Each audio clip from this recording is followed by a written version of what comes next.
and welcome to the news at 10 on NTA News 24 live from Abuja. I'm Ibrahim Ahamidu. The headlines. Federal government intensifies bid to secure a permanent seat in United Nations Security Council for Africa.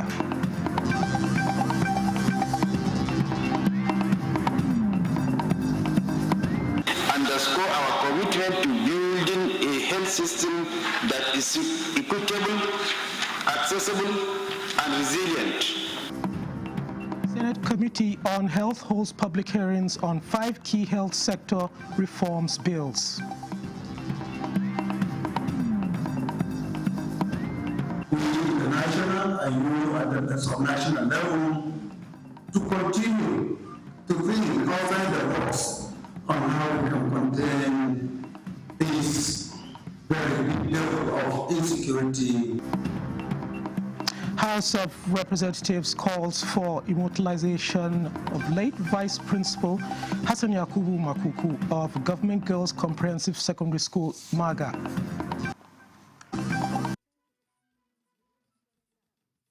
Oluremi Tinubu calls for bold action towards making digital space safe.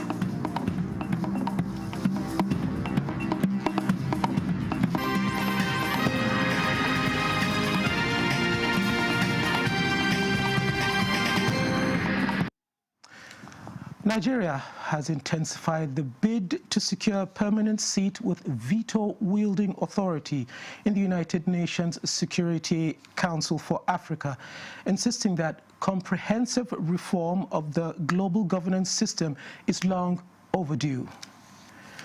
President Tinubu, represented by Vice President Kashim Shettima, made the call during the first plenary session on peace, security, governance, and multilateralism at the 7th AU-EU Summit in Luanda, Angola, tasking the European Union with co-creating peace and security initiatives alongside its African partners, anchored on African-led frameworks as a pathway to achieving sustainable stability across the continent. President Tinubu disclosed that over 250,000 Boko Haram-affiliated individuals had surrendered in early 2025 following the Nigerian government's kinetic and non-kinetic measures.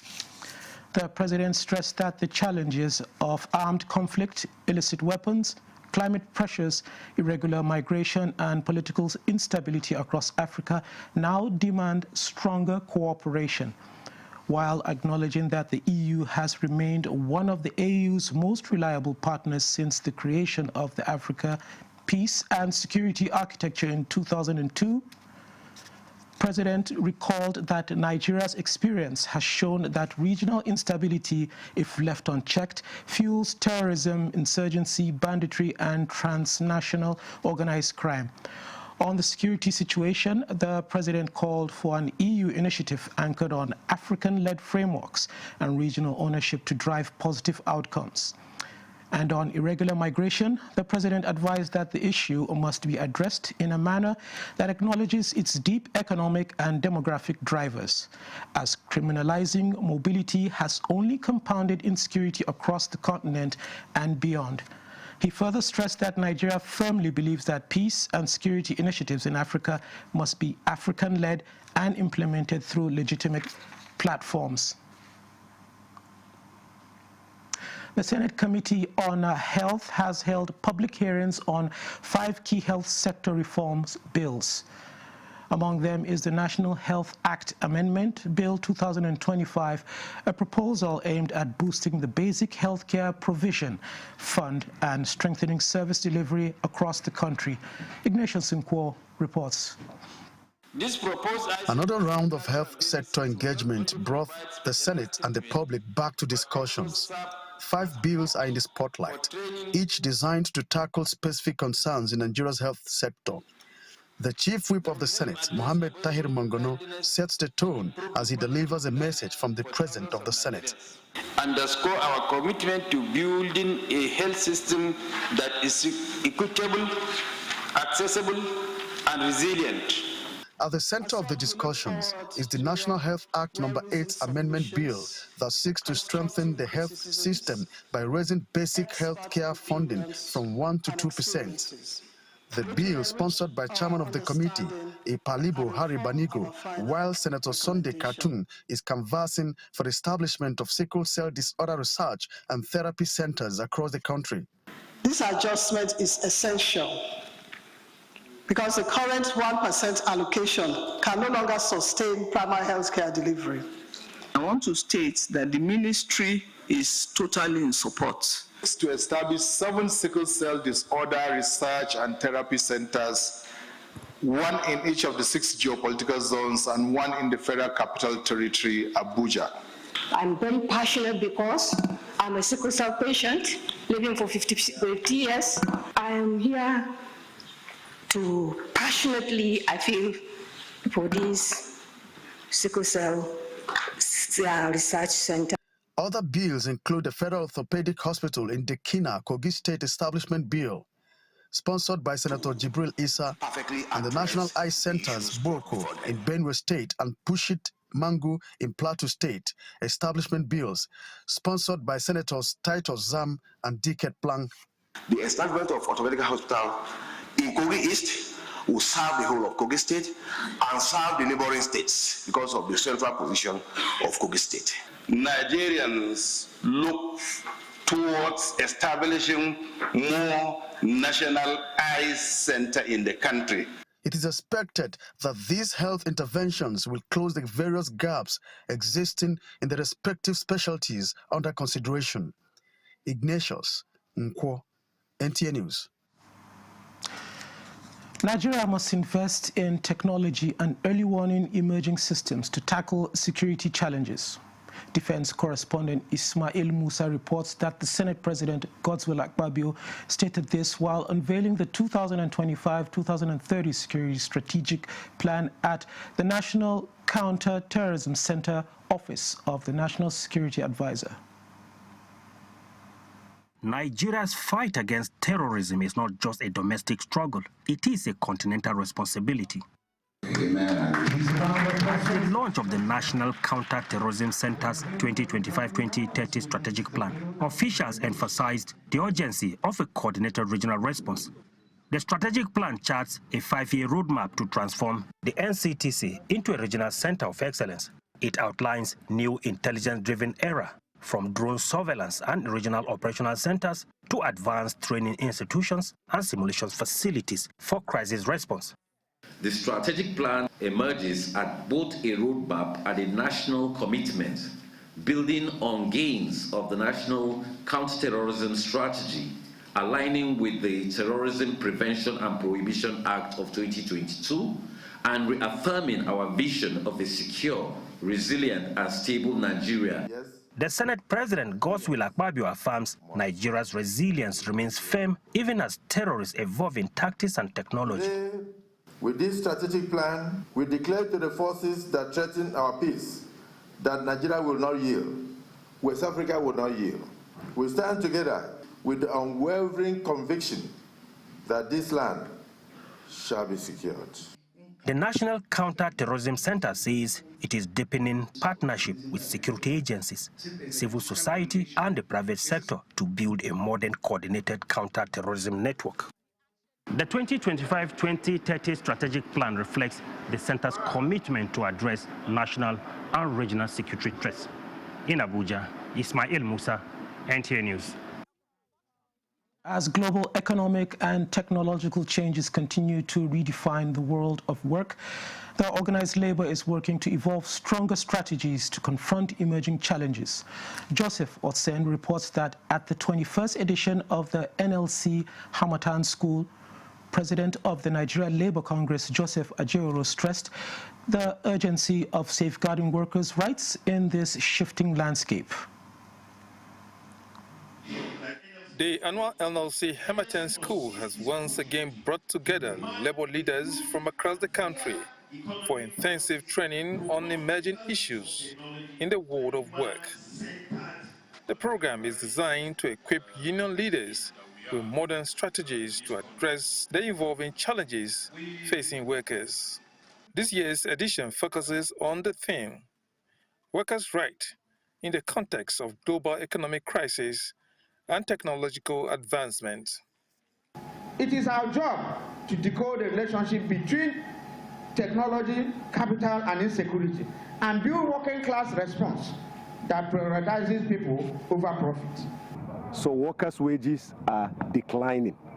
Issues around governance of work, dialogue, which is a key instrument of governing industrial relations. So civic space has shrunk. Labor experts at this event note that today's worker is navigating a complex environment marked by climate change, rising unemployment, corruption, insecurity, and a growing migration crisis, all factors that continue to shrink opportunities for decent work and weaken collective bargaining power. If all the monies that are generated by the economy of a country are channeled into education, into healthcare and other basic livelihoods to ensure that the citizens of a country are comfortable. The Nigerian Labour Congress must accept that technological changes we face must be turned into opportunities to wipe out poverty, inequality, illiteracy, violence, and crimes. With much deliberations, participants recommend stronger social dialogue and adoption of advanced technology to enhance productivity and expand fair job opportunities for Nigerian workers. In Abuja, Joseph Otsen, NTA News. In view of the current security challenges in the country, the state governor, Sheriff Oborevero, has reaffirmed his commitment to collaborate with the Nigerian Navy and other security agencies to enhance security around oil installations and coastal communities in Delta State. The governor gave this assurance when he received the Chief of Naval Staff, Vice Admiral Idi Abbas, on a courtesy visit.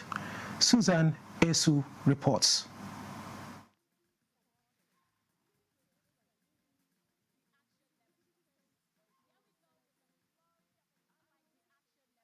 In Borno State have observed a one-day fasting and prayer session in response to the call by the Borno State government for divine intervention amidst the resurgence of insurgency and for the peace and development of Borno, the northeast, and Nigeria at large. Pauline Kuje Vanna reports.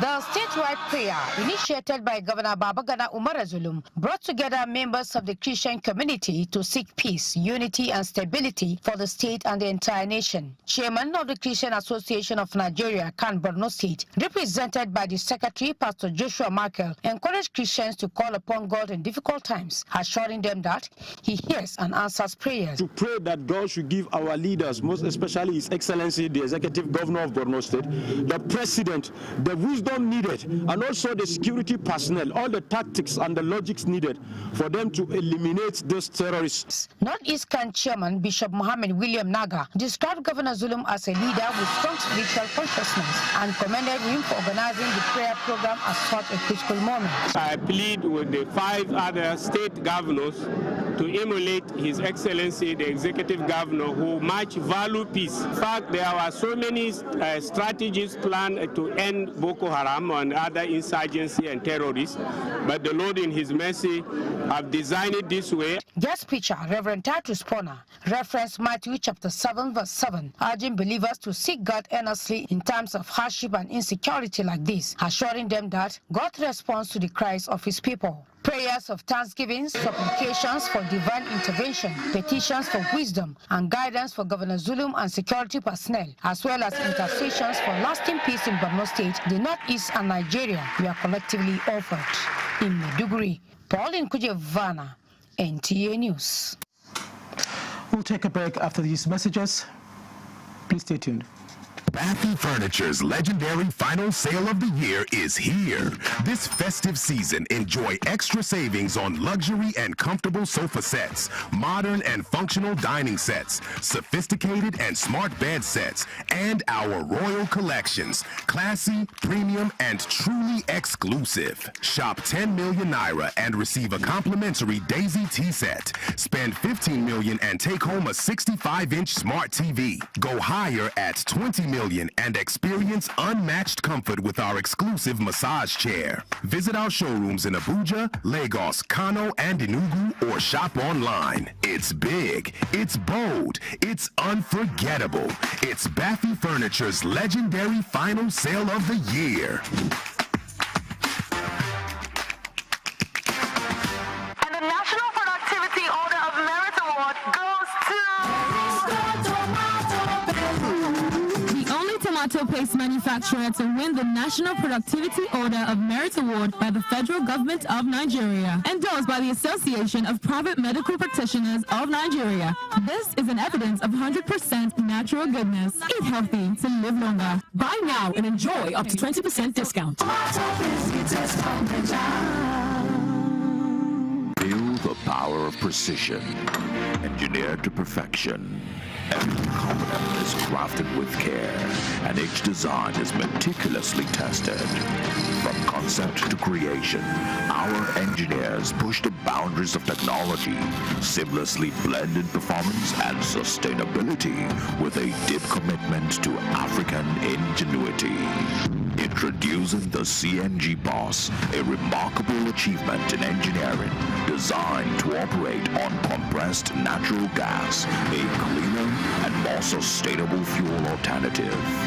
At Innocent Vehicles, we proudly lead the way in creating greener mobility across Africa.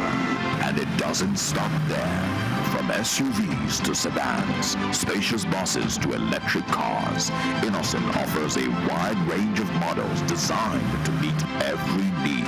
Innocent Vehicle, the pride of African roads. This is NTA News 24. The 7th edition of the Magajia Isa Annual Quranic Recitation Competition has ended with a strong call on parents and stakeholders to strengthen moral upbringing and support Quranic education among young learners. Islamic scholars made the call during the closing competition held in Karkarku village, Sandamu local government area of Katsina State. Hussein Suleiman reports.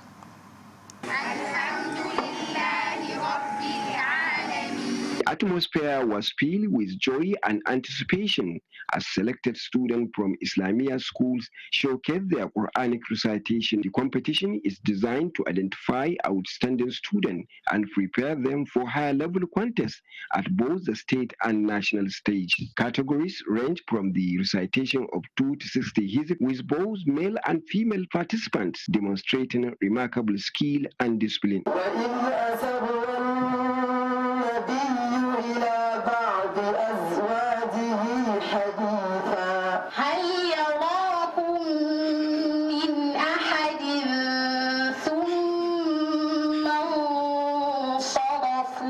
Scholars at the event emphasized the spiritual and moral benefits associated with the consistent Quranic recitation. We are very happy with our boys that they read the Quran a proper way, and our girls also that they memorize the Holy Quran. There is one of our students here also who also went for screening, who will represent Nigeria in the international Musabaqa.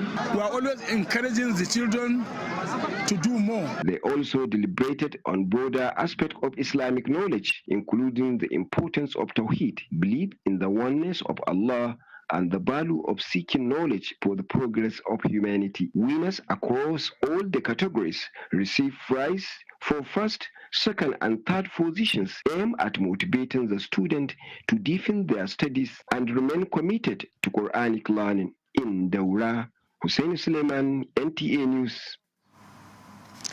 Nigeria's livestock industry is fast gaining momentum for a solution-driven approach to take the sector into a more viable and productive realm with a competitive benchmark for growth and development.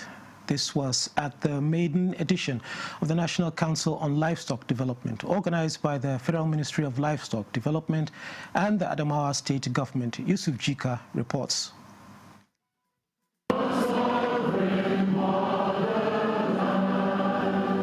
Gathered in this hall are government representatives, policymakers, researchers, livestock farmers and investors nationwide to chart a new course for livestock development through strategic roadmap and reforms. Livestock for life. Minister of Livestock Development, Idi Mukhtar Meha, highlighted some of the key achievements recorded since the establishment of the ministry, to include foundation policy and research, infrastructure modernization, partnerships and investment, grazing reserves rehabilitation, among other frameworks. From Borno to Abeokuta, from Bodinga in Sokoto to Calabar, everybody is here. This is the new crude oil. Livestock is the future crude oil for this country. It is regenerative, it is green, it is climate smart, it has shared prosperity for everybody. Expected that these policies are built upon the foundation of existing policies and programs, refining and realigning them for optimal impact while introducing innovative approaches. I reaffirm the full commitment of the National Assembly to provide legislative support, effective oversight, and policies that will unlock the vast potential of the sector. Governor Amadou Morifentro of Adamawa State, represented by his deputy, said the state remains one of the largest producers of livestock products, calling for a robust federal government intervention to put the sector in the right trajectory. Livestock development is not just an agricultural activity, it is an economic strategy, food security, and public health management. The event featured inauguration of members of the National Council on Livestock Development and Technical Committee and the exhibition. In Yola, Yusuf Jika, NTA News. NNPC Limited has announced its financial performance for the full year ended 2024. Reporting a profit after tax of 5.4 trillion naira on revenue of 45.1 trillion naira. Benny Adams reports that the Group Chief Executive Officer Bayo Ojulari, while briefing journalists in Abuja, pledged strategic investments to sustain growth into next decade. The achievement is attributed to a year of strong operational delivery. Building on its performance, the company unveiled a strategic roadmap to drive sustained growth and support Nigeria's energy transition through 2030. The plan prioritizes increased oil and gas production and outlines a $60 billion investment pipeline across the energy value chain. This outcome was propelled by several critical drivers: enhancing operational efficiency across all our businesses, the positive impact on our downstream market reforms, and our unveiling commitment to cost discipline. Financially, we have never been stronger or better positioned for tomorrow. The 2024 financials highlight NNPCL's strengthened financial resilience and enhanced operational efficiency, with a revenue of 45.1 trillion, which is 88% year-on-year growth, in addition to profit after tax of 5.4 trillion, which translates to 64% year-on-year growth, and earnings per share of 27 naira 7 kobo, which is 64% year-on-year growth. The fundamentals and the ambitions we have is to focus on operational excellence, technical excellence, and more investments. He reaffirmed the company's commitment to delivering value to Nigerians. A roadmap for sustained growth and energy security unveiled by the NNPC Limited is deliberate on accelerating investment across upstream operations, gas infrastructure, and clean energy to extend growth into the next decade. Key strategic targets include increasing crude oil production to 2 million barrels per day by 2027 and 3 million barrels per day by 2030. Growing natural gas production to 10 billion cubic feet per day by 2027 and 12 billion cubic feet per day by 2030. The company is also set on completing major gas infrastructure projects such as the Ajakuta-Kaduna-Kano AKK Escravos-Lagos pipeline system, pipelines to strengthen domestic supply and regional integration. Simultaneously mobilizing $60 billion in investments across the upstream, midstream and downstream sectors by 2030 in Abuja. Benny Adams, NTA News. Small businesses in Nigeria will have trade links with an estimated 1.3 billion people across Africa, with fewer barriers and bigger opportunities. This is the promise of the African Continental Free Trade Agreement, AFCFTA, during a two-day summit in Abuja, convened by the Federal Ministry of Industry, Trade and Investment. Maria Ado Zakari reports. Intra-African trade is the gateway to African economic prosperity, with value addition at the center. Nigeria, the biggest economy in Africa, is championing major activities for the realization of the AFCFTA agenda. Nigeria's Ministry of Industry, Trade and Investment at the forefront of this assignment. Here is another gathering, courtesy of the trade industry, P3 Summit, that's private, public, and press. Intersectoral engagement, unpacking the gains in the regional trade agreement.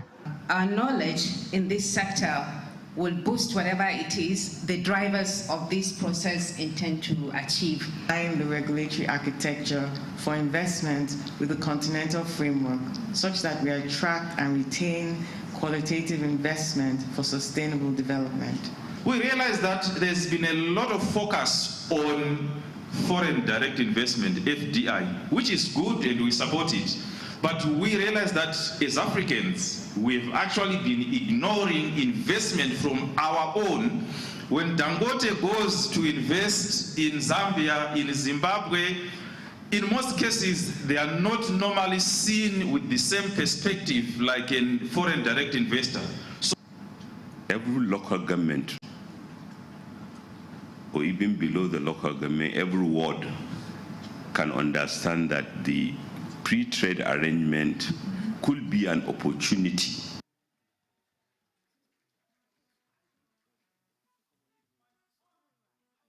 for them to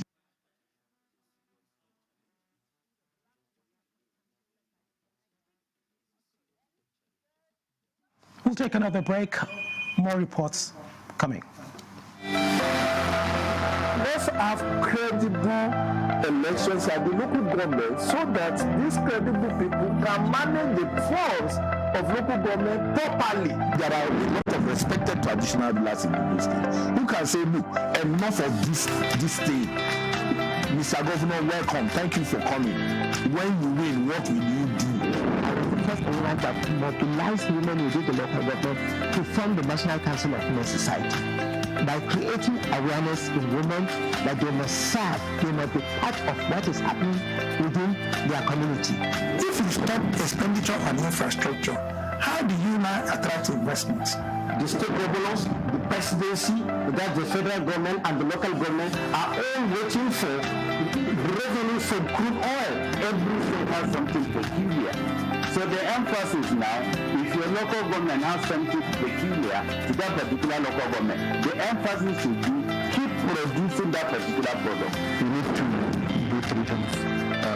Prevent the ability of the terrorist groups to generate funding, their ability to recruit, and then their ability to access new funds. I feel like this way, titles. I sit in the front row in the church. If I'm going to mosque and I'm calling people are passing in God's own house.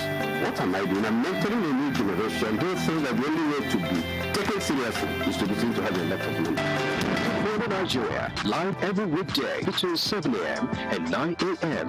on the network service of the NTN.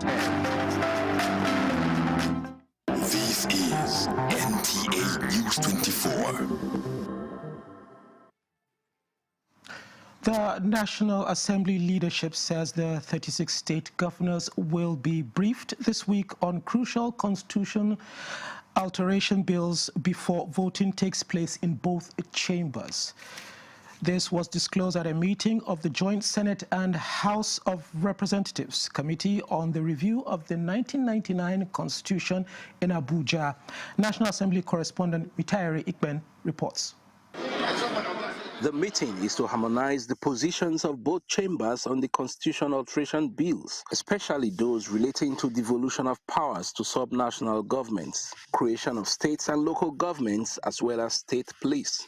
The joint committee is also putting finishing touches to memoranda received from Nigerians at various constitution review public hearings nationwide, which have been aggregated by several subcommittees. The goal is to transmit the bills to the state houses of assembly this year after voting is concluded. This meeting will also serve the purpose of ensuring that the state houses of assembly are critical and strategic partners in the business of amending our constitution are fully brought on board.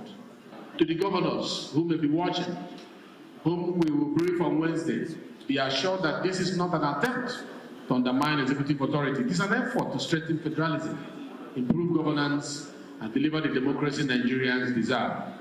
Meanwhile, the Southeast Caucus in the House of Representatives has appealed to President Bola Tinubu to consider using his constitutional powers to pardon IPOB leader Nnamdi Kanu, despite the life sentence he got from the recent judgment. The caucus says its appeal follows a review of the ruling and the implications for peace, security, and stability of the Southeast region and the nation at large. It is our belief that an act of clemency by the president would resonate deeply across the country as a symbol of inclusiveness, fairness, and leadership that prioritizes healing over division. It will send a clear message that dialogue is still possible, even in difficult circumstances. The House of Representatives Southeast Caucus says it remains committed to working with the federal government to advance national unity, inclusive governance, and stability across all regions. From the National Assembly, Mitaire Ikben, NTA News. The House of Representatives has called on the Kebbi state government to immortalize the late Vice Principal Hassan Yakubu Makuku of Government Girls Comprehensive Secondary School, Baga, who lost his life while defending students during the recent abduction.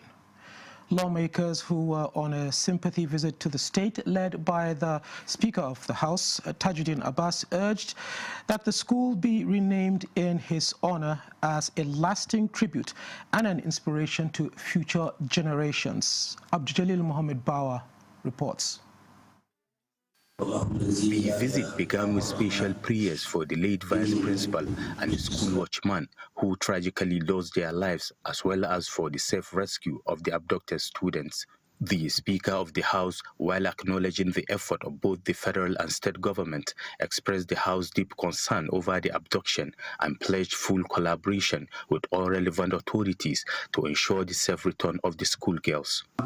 It is a demonstration, a wake-up call to all of us, we in the national and you at the subnational level, to continue to think outside the box on how we can contain this very big devil of insecurity that has bedeviled this nation.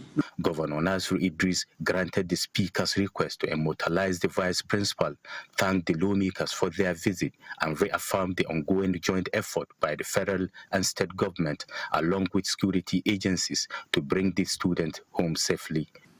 We are always ready to partner with the federal government because security issue, federal government cannot do it alone. We must partner.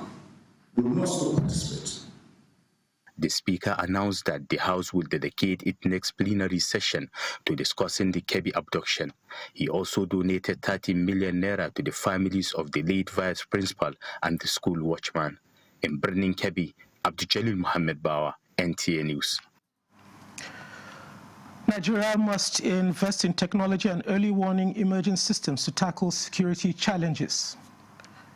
Defense correspondent Ismail Musa reports that the Senate President Godswill Akpabio stated this while unveiling the 2025-2030 Security Strategic Plan at the National Counterterrorism Center, Office of the National Security Advisor. Nigeria's fight against terrorism is not just a domestic struggle, it is a continental responsibility. The launch of the National Counter-Terrorism Center's 2025-2030 strategic plan, officials emphasized the urgency of a coordinated regional response. The strategic plan charts a 5-year roadmap to transform the NCTC into a regional center of excellence. It outlines new intelligence-driven era, from drone surveillance and regional operational centers to advanced training institutions and simulations facilities for crisis response. The strategic plan emerges at both a roadmap and a national commitment, building on gains of the National Counterterrorism Strategy, aligning with the Terrorism Prevention and Prohibition Act of 2022, and reaffirming our vision of a secure, resilient, and stable Nigeria.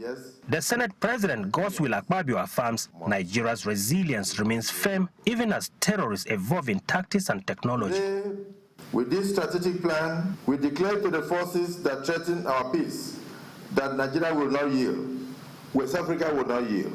We stand together with the unwavering conviction that this land shall be secured. The National Counter-Terrorism Center says it is deepening partnership with security agencies, civil society, and the private sector to build a modern coordinated counter-terrorism network.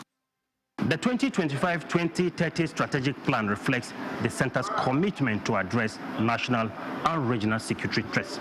In Abuja, Ismail Musa, NTA News. The Defense Intelligence Agency says a conference has opened in Abuja with focus on reviewing evolving security challenges in the country and developing new intelligence operations. Defense correspondent Ismail Musa reports.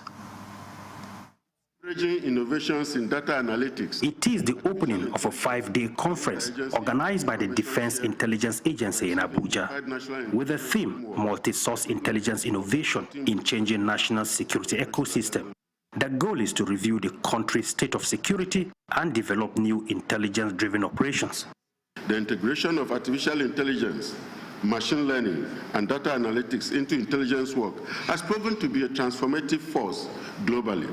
By harnessing technology to support human expertise, intelligence agencies can identify patterns more accurately, predict behaviors, and uncover threats with greater precision. Recent rise in security threats continues to mount pressure on authorities.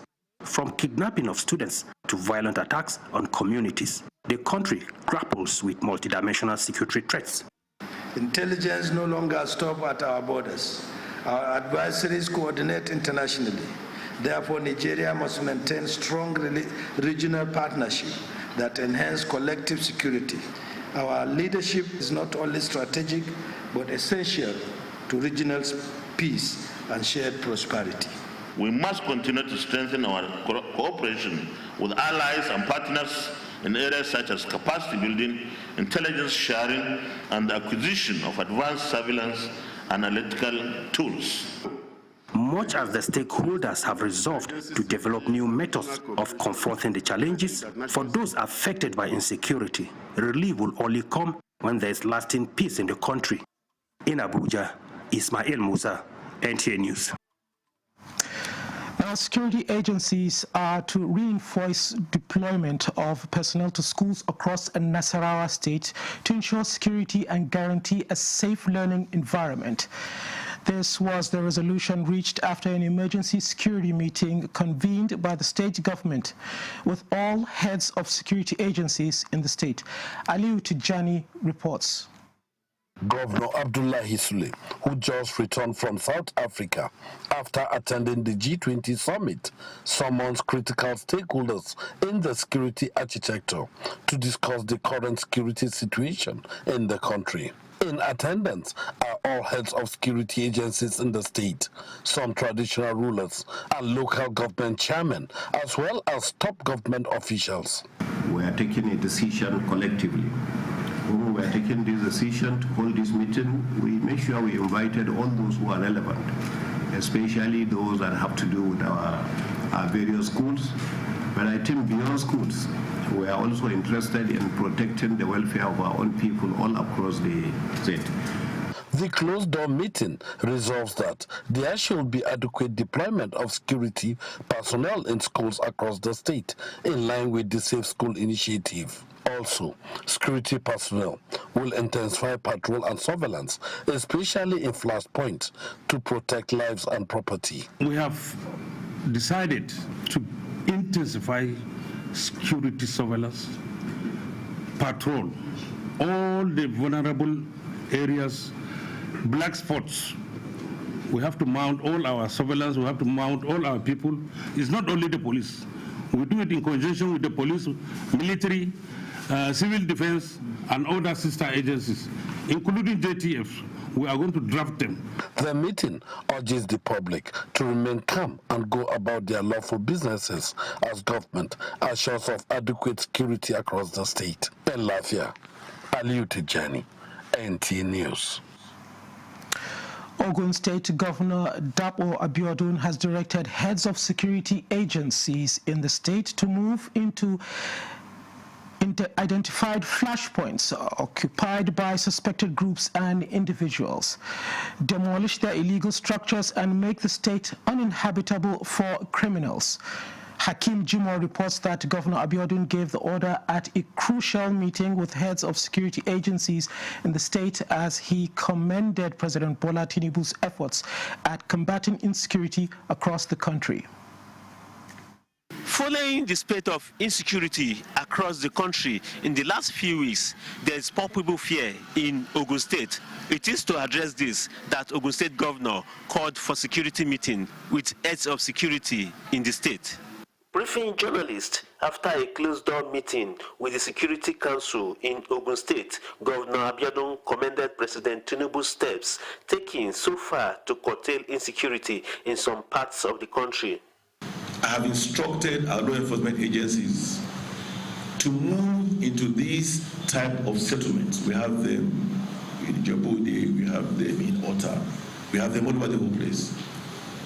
We are going to demolish all those places and we are going to occupy them and own them. The governor noted that the state government is compiling a comprehensive database of residents across the state, while the activities of scavengers will be restricted. We have gotten reports there are people that come from other countries and are here for no constructive reasons. The law enforcement agencies have arrested a few between the last 3-4 days, numbering about 70 persons that have come from Chad, Sudan, and not only that, they don't speak English. The governor, who emphasized the importance of interagency collaboration, advised residents of the state to give useful information for prompt actions. In Abeokuta, Hakim Jimo, NTA News. The Kwara State Governor, Abdurrahman Abdurazak, has received the 38 rescued abductees who were kidnapped in Iruku, Ekiti local government area of Kwara State. Aisha Abubakar Yahya reports.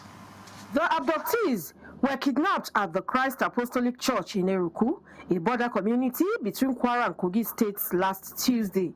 For 6 days, the victims remained in the kidnappers' den until their release on Sunday through President Bola Ahmed Tinubu's led efforts. After regaining freedom, the abductees were immediately moved to the government house clinic in Ilorin for urgent medical care. Governor Abdurrahman Abdurazak, who received the victims, was grateful for the president's quick intervention, pointing out that total victory will be celebrated when other abductees in Kebbi and Niger states are also rescued. We thank President Bola Ahmed Tinubu for his hands-on approach to bringing them back home. All the agencies coordinated properly in having this done. You can see that within a short period they were out. One of the freed abductees, Bamidele Emmanuel, recounts their ordeal in the hands of the bandits. It was unimaginable because when we got there, we really know that it was a dominated area by these people called bandits. Even they have the courage to tell themselves that we are bandits. And they make us know that there's no one that can just slip away without being caught. They are expected to be reunited with their families after thorough medical examinations. Aisha Abubakar Yahaya, NTA News. For decades, internal rifts with Nigerian communities have occasionally hampered collective progress on national development. In Abuja, a counter-narrative has emerged at the 11th edition of the One Ummah Peace and Unity Convention, where Islamic scholars have convened to forge a unified front, not just for faith, but for the nation. Shehu Muhammad Detti reports. The true measure of a nation's strength often lies in its internal harmony. These are scholars representing diverse Islamic traditions with a single mission under the theme, the role of knowledge in building faith and empowering lives. The convention is a watershed moment, not trivializing differences, but prioritizing a common destiny. The message at the convention is a commitment to peace education and a vigorous campaign against all forms of extremism. The Muslims who have been the greater casualties of, or the greater victims of insurgency in our nation, unfortunately, we suffered two tragedies. There is the tragedy of insurgency, and there is also the tragedy of global neglect. Because as victims, they are not articulate enough to narrate their pain and their suffering. The dialogue was intensive, with a key resolution centered on integrating traditional and Islamic leadership structures with modern governance to enhance grassroots security and prevent radicalization, a response to the enduring challenge of insecurity in the Northwest and Northeast. Where a Muslim holding on to his religion will be like holding a hot call, a burning call. And this is obviously the time that we are witnessing today. Muslims are being attacked. Islam is being attacked day in, day out. Muslims are the victims in so many places, but unfortunately they are being blamed. Many marriages break, not because of infidelity, but because of emotional invisibility. A wife speaks, a husband nods, but he doesn't listen. A husband opens up, the wife interrupts or dismisses. Delegates expressed cautious optimism, acknowledging that through unity requires sustained effort beyond the conference. In Abuja, Shehu Muhammad Detti, NTA News. A conversation on the rising cases of unwanted teenage pregnancies has taken center stage as Women's Voices in Focus holds its latest event with the theme, Hear Her Story. Women's Voices Amplified. Speakers underscore that girls do not impregnate themselves, calling for greater responsibility from the men on the issue. Ifeoma Ojinta reports. The conversation highlighted the far-reaching impact of unwanted pregnancies on families and society. Stakeholders noted that beyond stigma and isolation, many girls suffer emotional distress that can lead to depression or even suicidal thoughts without proper support. Create 10 minutes every day or twice a week. Talk about real sex and the consequences with your children. The child of your neighbor you neglect and think that your own focus is on your own child alone. You're also creating a problem for your own child in the future. Parents feel like they should give their child a certain level of freedom. I agree. Not all children should be caged, but it should have a limit. For the convener, an actress and movie producer, Memuna Yahaya, the dialogue will provide the foundation for her upcoming film, helping her tell a more relatable and impactful story. We don't just wake up and go and write a script and begin to produce. We bring people together like we have gathered today, and we have people talking about the issues of unwanted pregnancy, because that is the subject of our next movie. The event was held in partnership with the Defense and Police Officers' Wives Association, the Nigerian Television Authority, and other supporting organizations. Ifeoma Ojinta, NTA News. The Center for Democracy and Development is convening a major intellectual gathering. The Continental Conference, billed for the 27th and 28th of November 2025 at the University of Jos. The event marks 100 years of late Frantz Fanon's birth, drawing scholars, activists and policymakers from across Africa and beyond. Suleiman Abdulwahab reports. Frantz Fanon is a sterling example of Pan-Africanism. 6 decades after its death, Frantz Fanon and the Allied's writings continue to echo across the global south.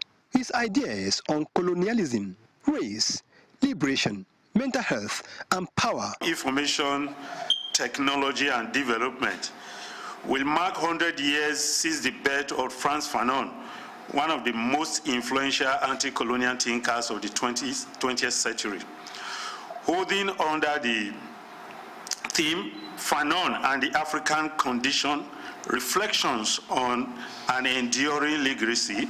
At the briefing in Abuja, Director of CDD, Dauda Garba, said the conference is more than a regular academic gathering. He praised what he called Nigeria's enduring commitments to democratic values. As a continent, and this conference is a continent-wide focused, and abstracts for the conference were long submitted since August. That's a couple of months back, and we are going to have over 70 papers that are going to be presented addressing different things and challenges that are affecting Africa. The 2-day conference in Jos is expected to reignite critical conversations on justice, dignities, and African liberation. Artists and students to reflect on Fanon's enduring influence and legacy, and to examine the unfinished work of liberation and structural transformation. CDD, West Africa, and its partners say they look forward to receiving delegates and members of the press for what they described as a landmark event. In Abuja, Suleiman Tabu Abdulwahab, NT News. In line with the renewed hope initiative of President Bola Tinubu in creating jobs for Nigerian youths, the Nigerian Communications Satellite Limited, NIGCOMSAT, has commenced nationwide training for startups on satellite technology and digital skills. Grace Wilson Eze, who witnessed the flag-off in Enugu, reports that NIGCOMSAT, in collaboration with Enugu State Government, hopes to equip the trainees with requisite knowledge and tools to start their own businesses. The training, which seeks to equip young people and professionals with hands-on technical skills in satellite communications, specifically VSAT installation, configuration and maintenance, is poised to building a digitally skilled workforce in Enugu. The managing director of NIGCOMSAT represented said the training targets youths from the 774 local government areas in the country. He therefore implored the trainees to see the program as an opportunity for self-development. One of the reasons that we built this satellite is to ensure the socio-economic benefit for Nigerians, and one of which is youth empowerment. The coordinator, VSAT Training Kim Ume, and DGM Innovation applauded the efforts of Enugu State Government in providing NIGCOMSAT veritable platform for the training workshop. This is a VSAT training program, installation and maintenance to be precise, in collaboration with Enugu State Government. My MD, Jane Agetin Edehin, who is so passionate about capacity building for youths in general. At the end of this program, we're happy to say that we'll empower them with tools, startup tools. For the participants, the workshop is an eye-opener to the numerous opportunities in the digital economy. The training, you can install your own satellite dish in your house and have access to free-to-air channels. I think that's one of the things I'm going to do. I want to learn how to make my own ISP, my own internet service. I believe that after the training, I'll be able to build my own internet service, maintain it, and troubleshoot it for the future. The goal of the 5-day program is to open up career contacts and entrepreneurship opportunities in the digital economy by providing participants with NIGCOMSAT endorsed certificates upon completion. In Enugu, Chris Wilson, Eze, NTA News. First Lady Oluremi Tinubu has called on government institutions, especially the legislature and the judiciary, as well as technology companies, the civil society and other members of the society to take bold action towards making digital spaces safe, inclusive and respectful for all.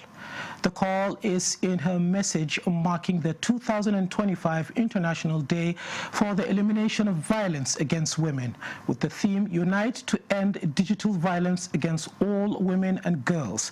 The theme, she notes, highlights the urgent need to address a growing and often invisible threat of online abuse, harassment, extortion, and exploitation of women and girls.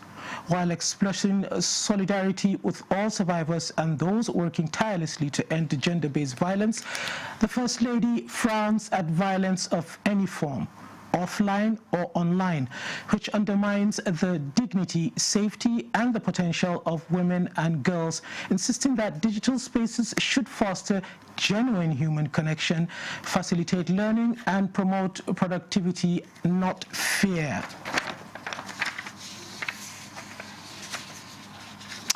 And that concludes the news at 10 on NTA News 24. I am Ibrahim Amidou.